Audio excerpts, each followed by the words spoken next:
চলো আজ আমরা মুরগির মাংস রান্না করি। দিয়ে দিব কড়াইয়ের ভিতরে দিয়ে দেবো পরিমাণ মতো তেল দেওয়ার পরে দিয়ে দিব তেজপাতা, এলাচ, দারচিনি, দিয়ে দিব পেঁয়াজ কুচি, কাঁচামরিচ কুচি দিয়ে ভাজা ভাজা করে নেব।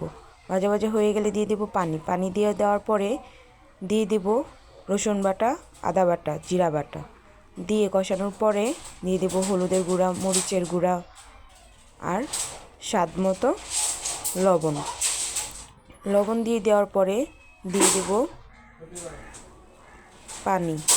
পানি দিয়ে এবার দিয়ে দেব মুরগির মশলাটা দিয়ে কষানোর জন্য রেখে দেব ঢাকনা দিয়ে রেখে দেওয়ার পরে কষানো হয়ে গেলে দিয়ে দেব মুরগির মাংস দিয়ে নেড়ে চেড়ে ভালো করে এবার রেখে দেব কষানোর জন্য।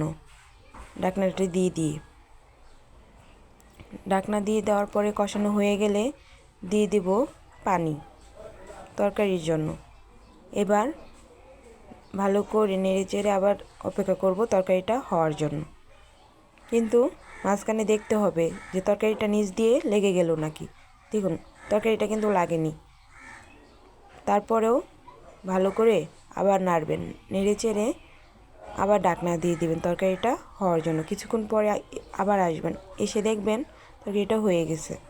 দেখতেই পাচ্ছেন তরকারিটা কিন্তু হয়ে গেছে। কত সুন্দর একটা কালার এসেছে দেখছেন।